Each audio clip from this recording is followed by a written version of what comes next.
إن الحمد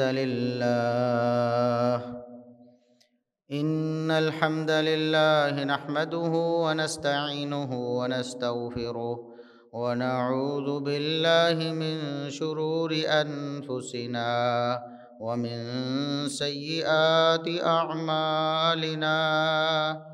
من يهده الله فلا مضل له ومن يضلل فلا هادي له. أشهد أن لا إله إلا الله وحده لا شريك له وأشهد أن محمدًا عبده ورسوله.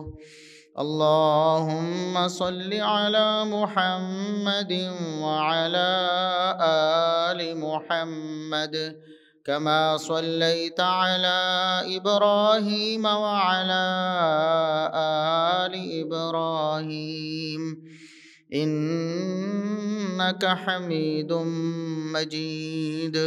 اللهم بارك على محمد وعلى آل محمد كما باركت على إبراهيم وعلى آل إبراهيم إنك حميد مجيد.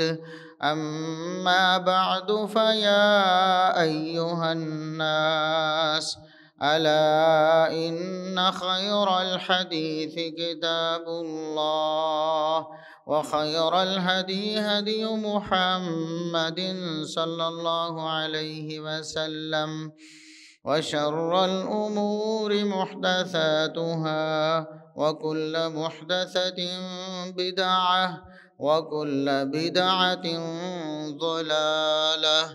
أعوذ بالله السميع العليم من الشيطان الرجيم من همزه ونفخه ونفثه. بسم الله الرحمن الرحيم. لقد كفر الذين قالوا إن الله هو المسيح ابن مريم.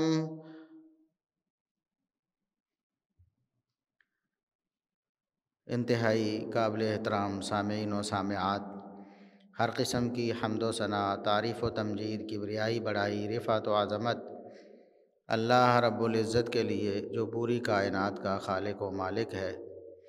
بے شمار، لا تعداد، بے حد و حساب درود و سلام پیغمبر آخر الزماں، محسن انسانیت، محسن کائنات جناب محمد الرسول اللہ صلی اللہ علیہ وسلم کی ذات اقدس پر. گزشتہ خطبہ جمعۃ المبارک میں کرسمس کے حوالے سے کچھ گزارشات کی تھیں کہ نصارہ کا جو عقیدہ ہے عیسیٰ علیہ السلام کے بارے میں وہ کفر و شرک پر مبنی ہے، جیسا کہ قرآن کریم نے بتایا ہے کہ عیسیٰ علیہ السلام کو الہ قرار دینے والے کافر ہیں. انہوں نے کفر کر لیا اللہ رب العزت سے، اللہ رب العزت کی تعلیمات کا انکار کر دیا اور انبیاء علیہم السلام کی دعوت کو بھی ٹھکرا دیا. جبکہ عیسیٰ علیہ السلام کی دعوت کیا تھی؟ یہ ہمارا پیغام ہے ان لوگوں کو جو عیسیٰ علیہ السلام کے نام پہ مذہب بنائے ہوئے ہیں اور یہ دعویٰ کرتے ہیں کہ وہ عیسیٰ علیہ السلام کو ماننے والے ہیں، اپنے آپ کو عیسائی کہتے ہیں. ان کے لیے یہ دعوت فکر ہے کہ عیسیٰ علیہ السلام کا پیغام، ان کی دعوت کیا تھی؟ کیا صرف ان کے نام پہ مذہب بنا لینا ہی کافی ہے؟ اپنے آپ کو ان کی طرف منسوب کر لینا ہی کافی ہے، یا ان کی تعلیمات پر، ان کی دعوت پر ایمان لانا بھی ضروری ہے؟ عیسیٰ علیہ السلام کی دعوت کیا تھی؟ وقال المسیح. اللہ رب العزت نے جہاں نصارہ کے کفر کو بیان کیا کہ نصارہ عیسیٰ علیہ السلام کو الہ کہتے ہیں، وہاں اللہ رب العزت نے فرمایا وقال المسیح یا بنی اسرائیل اعبدوا اللہ ربی وربکم. اے بنی اسرائیل، میں تمہیں یہ کہتا ہوں، حکم دیتا ہوں کہ تم اس رب کی عبادت کرو جو میرا اور تمہارا رب ہے۔ عبادت کے لائق ایک ہی ذات ہے اس کائنات میں، وہ اللہ رب العزت کی ہے، اور مسیح علیہ السلام نے سمجھانے کے لیے، ان کو دعوت فکر دینے کے لیے، اور قیامت تک کے نصارہ کو یہ پیغام دینے کے لیے فرمایا اعبدوا اللہ ربی و ربکم، عبادت کے لائق وہی ذات ہے جو میرا بھی رب ہے اور تمہارا بھی رب ہے۔ عیسیٰ علیہ السلام اگر رب ہوتے، اگر الہ ہوتے، تو وہ یہ کہتے کہ میری عبادت کرو، لیکن مسیح علیہ السلام نے اپنی عبادت کی دعوت نہیں دی، بلکہ فرمایا میرے رب کی اور اپنے رب کی عبادت کرو۔ تو عیسیٰ علیہ السلام کا بھی رب اللہ رب العزت ہے، اور ہمارا رب بھی اللہ رب العزت ہے۔ عبادت کے لائق صرف اللہ رب العزت کی ذات ہے، اللہ کے علاوہ کوئی بھی عبادت کے لائق نہیں، نہ کوئی الہ ہے۔ اور دوسرے مقام پر اللہ رب العزت نے فرمایا یا اہل الکتاب لا تغلوا فی دینکم ولا تقولوا علی اللہ الا الحق، اے اہل کتاب، یہ بھی نصارہ سے خطاب ہے، اگرچہ یہود بھی اہل کتاب ہیں، لیکن یہاں آگے سیاق یہ بتاتا ہے کہ اللہ رب العزت نے نصارہ کو جھنجھوڑا ہے، کیونکہ عیسیٰ علیہ السلام کے حوالے سے وہی غلو کا شکار تھے۔ اللہ رب العزت نے فرمایا اے نصارہ، اے اہل کتاب، لا تغلوا فی دینکم، اپنے دین میں غلو کا شکار نہ ہو جاؤ، عقیدت اور محبت میں اللہ رب العزت کی توہین نہ کر بیٹھو، اللہ رب العزت کی شان کو نہ بھلا بیٹھو۔ فرمایا اہل کتاب اپنے دین میں غلو نہ کرو، ولا تقولوا علی اللہ الا الحق، اللہ رب العزت کے بارے میں جب بھی بولنا ہے تو حق بولنا ہے۔ حق کیا ہے؟ اللہ رب العزت کی وحی ہے۔ اللہ رب العزت کی وحی کے علاوہ اس کائنات میں کوئی حق نہیں، حق صرف اللہ رب العزت کی وحی ہے۔ فرمایا اللہ رب العزت کے بارے میں صرف اللہ کی وحی کے مطابق بولو۔ اللہ رب العزت نے اپنی ذات کے بارے میں، اپنی صفات کے بارے میں جو خود بتایا ہے اپنے انبیاء کے ذریعے، وحی کر کے صرف وہی اللہ رب العزت کے بارے میں کہو، اور یہی مسلمانوں کے لیے پیغام ہے۔ اللہ رب العزت نے قرآن کریم میں اور کئی مقامات پر یہ عمومی اعلان فرمایا، یہ عمومی حکم فرمایا، یہاں تو اہل کتاب کو خاص کر کے فرمایا، دوسرے مقامات پر اللہ رب العزت نے اللہ اپنی ذات کے اوپر سوائے وحی الہی کے کچھ بولنے کو بہت بڑا جرم قرار دیا، حرام قرار دیا۔ قل حرم ربی الفواحش، اے نبی آپ اعلان کر دیجئے کہ میرے رب نے فواحش کو بھی حرام قرار دیا۔ اس طرح ذکر کرتے کرتے کرتے شرک کو بھی ذکر کیا، شرک کو بھی اللہ رب العزت نے حرام قرار دیا۔ فرمایا وَأَن تَقُولُوا عَلَى اللَّهِ مَا لَا تَعْلَمُونَ، آخر میں فرمایا کہ اللہ رب العزت کے بارے میں بغیر علم کے، بغیر وحی کے کوئی بات کرنا، یہ بھی میرے رب نے حرام قرار دیا ہے۔ تو اللہ رب العزت کی ذات بہت اعلیٰ اور عرفہ ہے۔ اللہ رب العزت کو ہم اپنے قیاس اور اپنی عقل کے ذریعے نہ جانچ سکتے ہیں، نہ پرکھ سکتے ہیں، نہ اس کا تعارف حاصل کر سکتے ہیں۔ اس کا حقیقی تعارف وہی ہے جو اس نے خود اپنے انبیاء کے ذریعے وحی کر کے لوگوں کو بتایا ہے۔ تو اللہ رب العزت نے فرمایا اللہ رب العزت کے بارے میں حق کے علاوہ کچھ نہ کہو، یہ نصارہ کو بھی خصوصی طور پر خطاب فرمایا۔ اور آگے اللہ رب العزت نے فرمایا کہ عیسیٰ علیہ السلام کیا ہیں، انما المسیح عیسیٰ ابن مریم رسول اللہ وکلمتہ، عیسیٰ بن مریم الہ نہیں ہے، معبود نہیں ہے۔ فرمایا عیسیٰ بن مریم اللہ کے رسول ہیں، اللہ رب العزت نے انہیں مبعوث فرمایا لوگوں کی رہنمائی کے لیے۔ ان کا ایک دور تھا جب ان کو اللہ رب العزت نے نبوت اور رسالت دی، وہ دنیا کو توحید کی دعوت دینے آئے، جیسا کہ پیچھے میں نے بیان فرمایا کہ مسیح علیہ السلام کی یہ دعوت تھی اعبدوا اللہ ربی و ربکم، میرے اور اپنے رب کی تم عبادت کرو۔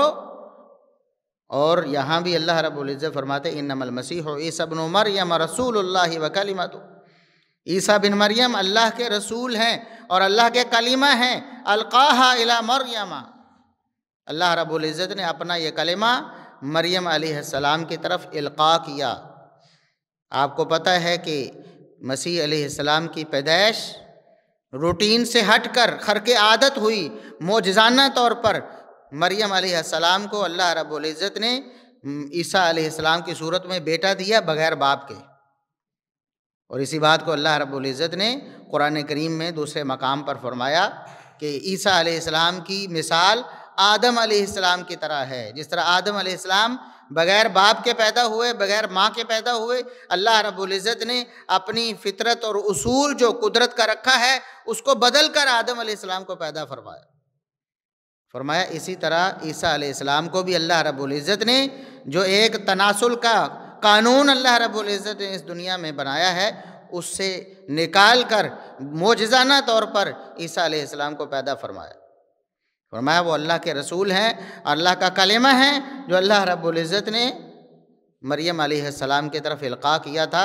اللہ رب العزت کے حکم سے عیسیٰ علیہ السلام سیدہ مریم علیہ السلام کے بطن میں آئے، بغیر باپ کے پیدا ہوئے، بغیر شادی کے پیدا ہوئے، اور وروح منہ، اللہ رب العزت کی طرف سے بھیجی گئی روح ہیں۔ اللہ رب العزت نے ان کو مریم علیہ السلام کے بطن مبارک میں بھیجا تھا، اور اللہ رب العزت نے فرمایا عیسیٰ علیہ السلام کے بارے میں غلو نہ کرو، ولا تقولوا ثلاثہ، عیسیٰ علیہ السلام کے بارے میں تثلیث کا عقیدہ نہ رکھو کہ اللہ رب العزت 3 ذاتوں میں منحصر ہے جن میں سے ایک عیسیٰ علیہ السلام ہے۔ فرمایا یہ عقیدہ غلو پر مبنی ہے، یہ کفر ہے، شرک ہے۔ انتہوا خیر لکم، خبردار اس عقیدے سے باز آ جاؤ، یہی تمہارے لیے بہتر ہے۔ باز آؤ گے تو جنت میں جاؤ گے، اگر اسی عقیدے پر برقرار رہو گے تو جہنم تمہارا مقدر بنے گی، پھر تمہیں خیر نہیں پھر شر ملے گی، پھر جنت نہیں جہنم ملے گی، پھر تمہیں اللہ رب العزت کی رضامندی نہیں، اللہ رب العزت کا غضب اور غصہ ملے گا۔ تو عیسیٰ علیہ السلام اللہ رب العزت کی طرف سے مبعوث کردہ رسول ہیں، نبی ہیں، اور اللہ رب العزت نے ان کو معجزہ دیا تھا۔ ایک معجزہ تو یہ ہے کہ ان کی پیدائش ہی معجزہ ہے۔ معجزہ کس کو کہتے ہیں؟ انبیاء علیہم السلام کے ذریعے ایسی چیز دنیا کے سامنے آئے جو عام روٹین میں نہیں ہوتی ہے، جو قدرت کے اصولوں کے خلاف ہوتی۔ تو عیسیٰ علیہ السلام کو اللہ رب العزت نے معجزے دیے، جس طرح دیگر انبیاء علیہم السلام کو معجزات دیے۔ جس طرح موسیٰ علیہ السلام کو معجزات دیے، ایک معجزہ ان کا کہ انہوں نے اپنی لاٹھی پھینکی تو جادوگروں نے جو سانپ بنائے ہوئے تھے ان کی لاٹھی کو اللہ رب العزت نے بہت بڑا اژدہا بنا دیا، اور وہ ساری رسیاں جو سانپ بنے ہوئے تھے ان سب کو ہڑپ کر گئے۔ سارے جادوگر جو دنیا کے مانے تانے جادوگر تھے ان کے جادو کو عیسیٰ علیہ السلام کی لاٹھی نے ایک لمحہ بھر میں ختم کر دیا اللہ رب العزت کے حکم سے۔ یہ معجزہ ہے عیسیٰ علیہ السلام، موسیٰ علیہ السلام۔ اسی طرح دیگر معجزات انبیاء کے، رسولوں کے، عیسیٰ علیہ السلام کے بھی معجزات ہیں۔ عیسیٰ علیہ السلام اللہ رب العزت کے حکم سے مردے کو کہتے تھے کہ زندہ ہو جا، اللہ کے حکم سے زندہ ہو جاتا تھا۔ یہ معجزہ ہے جو قرآن نے بیان فرمایا ہے۔ اسی طرح کوڑی کو، کوڑ کے مرض والے شخص کو جس کی جلد ساری خراب ہو چکی ہوتی تھی، ہاتھ پھیرتے تھے تو وہ اللہ رب العزت کے حکم سے صحیح ہو جاتا تھا، تندرست ہو جاتا تھا۔ یہ بھی ایک وجہ ہے المسیح کہنے کی انہیں۔ المسیح صفت کا صیغہ ہے عربی زبان میں، اس کے 2 معنی ہو سکتے ہیں، ایک المسیح بمعنی ماسح، ہاتھ پھیرنے والا، اور دوسرا الممسوح، جس پر ہاتھ پھیرا گیا ہو۔ تو عیسیٰ علیہ السلام ان کو المسیح جو کہتے ہیں وہ ماسح کے معنی میں، ہاتھ پھیرنے والے کے معنی میں، کہ یہ ان کا معجزہ تھا کہ وہ کوڑ کے مرض والے کو ہاتھ پھیرتے تھے تو اللہ کے حکم سے وہ تندرست ہو جاتا تھا۔ اور مسیح دجال کو ہم اس کو بھی المسیح کہتے ہیں، اس کو مسیح الممسوح کے معنی میں کہتے ہیں کہ گویا اس پر ہاتھ پھیرا گیا ہے، اس کی ایک آنکھ اس کی جگہ ہی نہیں ملے گی، جگہ ہی نہیں ہے، گویا کہ ہاتھ پھیر کر جیسے برابر کر دیا گیا ہو، اس کی آنکھ کی جگہ ہی نہیں ہے۔ ایک گڑھا سا ہوتا ہے نا انسان کے جسم میں، چہرے میں 2 جگہ 2 گڑھے ہوتے ہیں جن میں 2 آنکھیں ہوتی ہیں، تو ایک گڑھا گویا کہ ہوگا ہی نہیں جیسا کہ ہاتھ پھیرا ہوا ہے اس کو۔ تو مسیح علیہ السلام اللہ رب العزت کے برگزیدہ نبی تھے، پیغمبر تھے، رسول تھے۔ اللہ رب العزت نے انہیں معجزات سے نوازا تھا، لیکن باوجود معجزات کے وہ اپنے آپ کو اللہ کا بندہ اور رسول کہتے ہیں، اور اللہ بھی یہی اعلان کرواتا ہے ان سے کہ اے عیسیٰ آپ بھی اپنی قوم کو یہ دعوت دیں، ان کو یہ تبلیغ کریں۔ جیسا کہ قیامت کے دن اللہ رب العزت پوچھے گا عیسیٰ علیہ السلام سے کہ اے عیسیٰ آپ نے یہ کہا تھا اپنی قوم کو کہ مجھے اور میری ماں کو معبود بنا لو، عقیدہ تثلیث بنا کر مجھے الوہیت میں اور میری والدہ کو الوہیت میں شامل کر لو۔ تو عیسیٰ علیہ السلام کہیں گے اللہ تو گواہ ہے اس بات پر، جب تک میں دنیا میں ان کے پاس رہا میں ان کو توحید کی دعوت دیتا رہا، تیری طرف ہی بلاتا رہا، میں نے انہیں کبھی بھی شرک کی دعوت نہیں دی، معاذ اللہ میں نے تب کبھی تیری وحی کی مخالفت نہیں کی۔ فلما توفیتنی کنت انت الرقیب علیہم، جب تو نے مجھے اٹھا لیا پھر تو ہی ان کا نگہبان تھا، مجھے تو نہیں پتا اس کے بعد کیا ہوا۔ عقیدہ توحید کو سمجھیں۔ عیسیٰ علیہ السلام صاحب معجزات پیغمبر ہیں، اللہ رب العزت ان کے ذریعے مردوں کو بھی زندہ کرتا ہے، ان کے ذریعے کوڑ کے مریضوں کو شفا دیتا ہے، اور بھی ان کی فضیلت ہے، منقبت ہے اللہ رب العزت کے ہاں، اولو العزم پیغمبروں میں سے ہیں، ابھی فوت نہیں ہوئے، زندہ ہیں۔ ہمارا عقیدہ ہے مسلمانوں کا اجماعی اور اتفاقی، جس طرح قرآن نے بتایا بر رفعہ اللہ الیہ، اللہ رب العزت نے انہیں دشمنوں سے بچا کر اپنی طرف اٹھا لیا، زندہ ہیں، صاحب معجزات ہیں، اللہ کی طرف سے نبوت اور رسالت ملی ہے، لیکن اس کے باوجود وہ کسی کی بگڑی نہیں بنا سکتے، کسی کی مشکل کشائی نہیں کر سکتے۔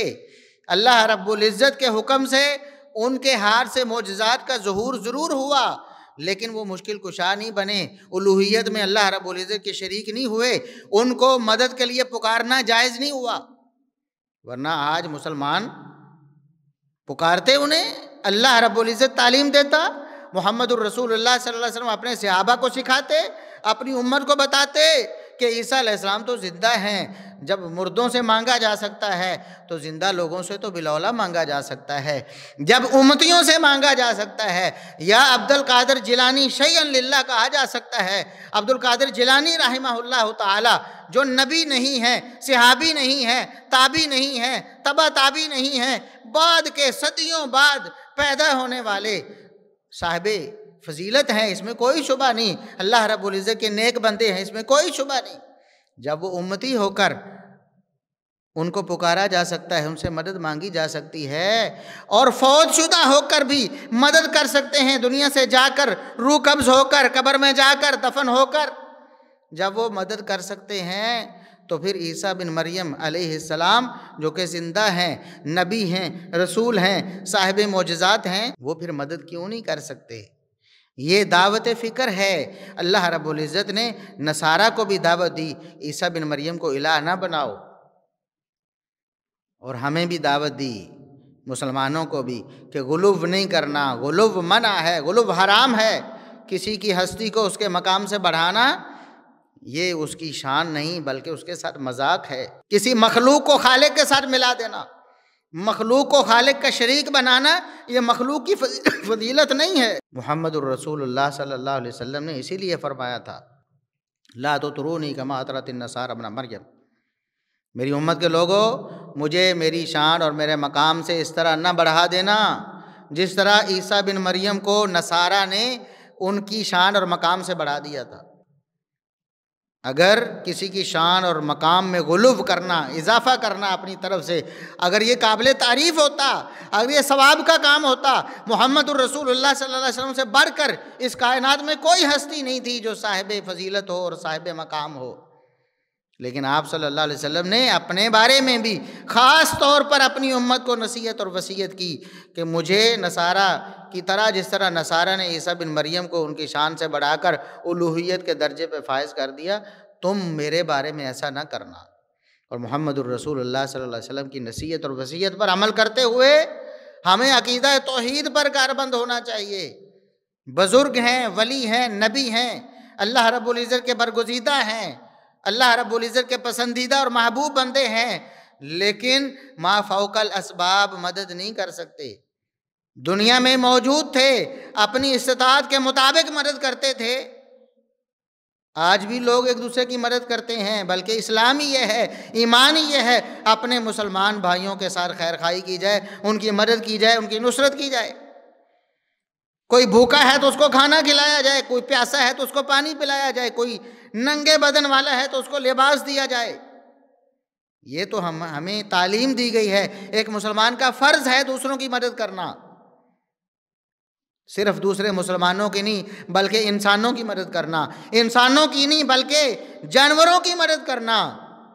بھوکے پیاسے جانوروں کو بھی کھانا دینا، پانی پلانا ثواب کا کام ہے، جنت میں جانے والا کام ہے۔ یہ تو ہر مسلمان کا فرض ہے، ہر کوئی مدد کرتا ہے اسباب کے تحت۔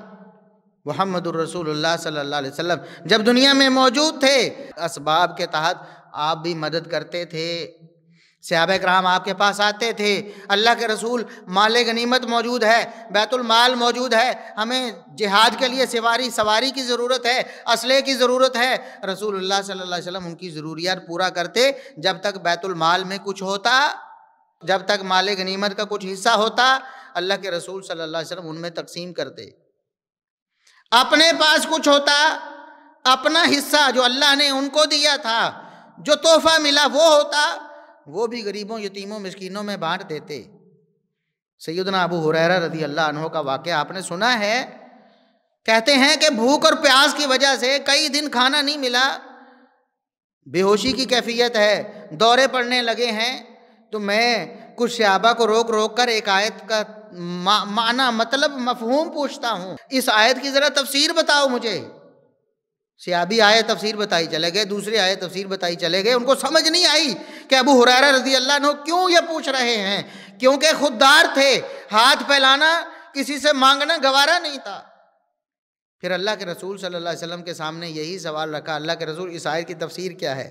رسول اللہ صلی اللہ علیہ وسلم سمجھ گئے، بھانپ گئے کہ ابو ہریرہ کو بھوک لگی ہے، اس لیے پوچھ رہے ہیں، مانگنا نہیں چاہتے، ہاتھ پھیلانا نہیں چاہتے۔ فرمایا کہ ایک پیالہ آیا اصحاب صفہ کے لیے، جو مسجد میں رہتے ہیں، دور دور سے علم حاصل کرنے کے لیے آئے ہیں، اصحاب صفہ، ان کے لیے، ان کو بلاؤ، دودھ کا پیالہ آیا ہے۔ فرمایا ابو ہریرہ ایک طرف سے شروع کرو، سب کو پلانا شروع کرو۔ ابو ہریرہ کہتے ہیں میرے دل میں خیال آیا، صحابہ کا عقیدہ کیا ہے، اللہ کے رسول صلی اللہ علیہ وسلم کو وہ کیا سمجھتے ہیں؟ ما فوق الاسباب مدد اللہ کے رسول صلی اللہ علیہ وسلم سے لینے کا عقیدہ ان کا نہیں تھا، ورنہ تو ابو ہریرہ رضی اللہ عنہ ان کے دل میں یہ خیال بھی نہیں آنا چاہیے تھا۔ دل میں خیال آیا کہ بھوک سے تو میں مر رہا ہوں، اگر یہ پلانا شروع کیا تو 2-4 بندے پیئیں گے، پیالہ کتنا بڑا ختم ہو جائے گا۔ اللہ کے رسول صلی اللہ علیہ وسلم نے فرمایا ابو ہریرہ پلاؤ، حکم تھا، پلانا شروع کیا، 1 کو 2 کو 3 کو، پلاتے گئے۔ اللہ رب العزت کی طرف سے معجزہ ہوا کہ وہ پیالہ بھرا کا بھرا رہا۔ ابو ہریرہ رضی اللہ عنہ کی باری آئی، فرمایا پیا، پھر پیو، پھر پیا، پھر پیو، پھر پیا۔ پھر کہنے لگے اللہ کے رسول تو جگہ ہی کوئی نہیں۔ پھر محمد الرسول اللہ صلی اللہ علیہ وسلم نے اسے نوش فرمایا۔ آپ صلی اللہ علیہ وسلم اس طرح صحابہ کی مدد کر دیتے تھے، لیکن کئی مواقع ایسے آئے، قرآن کہتا ہے جہاد میں جانے کے لیے صحابہ حاضر ہوئے، اللہ کے رسول ہمیں سواریاں چاہیے، بہت دور کا سفر ہے، تنگی ہے، ترشی ہے، ہمارے پاس سواری نہیں، ہمیں سواری دے۔ اللہ کے رسول صلی اللہ علیہ وسلم کے پاس دینے کو کچھ نہیں ہے، پریشان ہیں، جواب بھی نہیں دینا چاہتے، کیونکہ آپ صلی اللہ علیہ وسلم کی عادت مبارکہ تھی، کبھی کسی کو نہ نہیں کہتے تھے، نہ نہیں کہتے تھے، جو کسی نے مانگ دیا دے دیا، جو کچھ ہے لٹا دیا۔ اب پریشان ہے، اللہ رب العزت وحی کر کے فرماتا لا اجد ما احملکم علیہ، میرے صحابہ میرے پاس تمہیں دینے کے لیے سواریاں نہیں ہیں۔ یہ عقیدہ توحید ہے۔ محمد الرسول اللہ صلی اللہ علیہ وسلم اپنی حیات میں مبارکہ میں بھی ما فوق الاسباب، یعنی جو آپ کے پاس اسباب نہیں ہوتے تھے، مدد نہیں کر سکتے تھے۔ صحابہ کرام کو شہید کر دیا گیا اللہ کے رسول صلی اللہ علیہ وسلم کی حیات مبارکہ میں۔ صحابہ کا عقیدہ کیا ہے؟ اس وقت وہاں موجود جہاں صحابہ کو گھیرا گیا، شہید کیا جا رہا ہے، تو وہاں ایک صحابی کہتا ہے اللہ اخبر عنا نبیک، اپنے نبی کو ہمارے بارے میں بتا دینا، ہمارے نبی پریشان ہوں گے، انہیں نہیں پتا ہمارے کے ساتھ کیا ہوا ہے، اے اللہ تو اپنے نبی کو بتا دینا۔ اور اللہ نے وہی کر کے بتا دیا. یہ عقیدہ توحید ہے.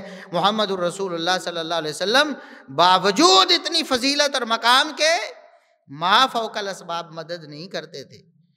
جو اسباب نہیں ہیں نہیں کر سکتے تھے. جہاں موجود نہیں ہے وہاں بھی نہیں کر سکتے تھے. سن نہیں سکتے تھے, وہاں دیکھ نہیں سکتے تھے. آ کر مسجد میں پوچھتے ہیں فلاں فرد کا کیا بنا, فلاں مسلمان کا کیا بنا, بتایا گیا فوت ہو گیا. ہم نے جنازہ پڑھ کے دفن کر دیا. فرمایا مجھے کیوں نہیں بتایا؟ دلونی علی قبرہا, مجھے اس کی قبر پر لے جاؤ, مجھے بتاؤ اس کی قبر کہاں ہے. محمد الرسول اللہ صلی اللہ علیہ وسلم نے بتایا. یہ عقیدہ توحید ہے. جب نبی بھی انبیاء اور رسول بھی ما فوق الاسباب مدد نہیں کر سکتے تو پھر امتی کیسے کر سکتے ہیں؟ جن کو ہم نے معبود بنا لیا, ہمارے مسلمانوں نے جن کو اپنا حاجت روا مشکل کشا بنا لیا, وہ کیسے مدد کر سکتے ہیں؟ یہ عقیدہ توحید سمجھیں. اللہ رب العزت نے عیسیٰ بن مریم علیہ السلام کی ذات کے حوالے سے نصارہ کو بھی, اہل کتاب کو بھی اور مسلمانوں کو بھی عقیدہ توحید سمجھایا ہے. عیسیٰ بن مریم علیہ السلام باوجود صاحب فضیلت ہونے کے, باوجود صاحب معجزات ہونے کے, باوجود اللہ رب العزت کے اولو العزم پیغمبر ہونے کے اور باوجود زندہ ہونے کے, آسمانوں پہ زندہ ہیں, پھر بھی مدد نہیں کرتے. اگر کرتے ہوتے تو مسلمان ضرور انہیں پکارتے. آج نہیں پکارتے نا. اس کا مطلب یہ ہے کہ کوئی زندہ ہو کر بھی, صاحب معجزات ہو کر بھی ما فوق الاسباب مدد نہیں کر سکتا. جہاں وہ موجود نہیں ہے وہاں دیکھ سن نہیں سکتا. عیسیٰ بن مریم کہتے ہیں زندہ ہوتے ہوئے قیامت ہوگی, اللہ پوچھے گا. عیسیٰ بن مریم عرض کریں گے اللہ فلما توفیتنی کنت انت الرقیب علیہم, جب تک میں ان میں موجود تھا میں ان کو دیکھتا تھا, سمجھاتا تھا, لیکن جب مجھے تو نے اٹھا لیا اس کے بعد مجھے نہیں پتا انہوں نے کیا کیا ہے, تو ہی جانتا ہے انہوں نے کیا کیا. یہ عقیدہ توحید ہے. ہماری دعوت ہے نصرانی لوگوں کو بھی, عیسیٰ علیہ السلام کو ماننے کا دعویٰ کرنے والوں کو بھی اور مسلمانوں کو بھی کہ عقیدہ توحید پر کاربند ہو جائیں. یہ سارے نبیوں کا عقیدہ ہے, سارے نبیوں کی دعوت ہے. عیسیٰ بن مریم علیہ السلام کی دعوت ہے, محمد الرسول اللہ صلی اللہ علیہ وسلم کی دعوت ہے. اور آخری بات, رسول اللہ صلی اللہ علیہ وسلم نے اپنی آخری لمحوں میں, اپنی زندگی کے آخری لمحوں میں اپنی امت کو باقاعدہ طور پر تنبیہ فرمائی.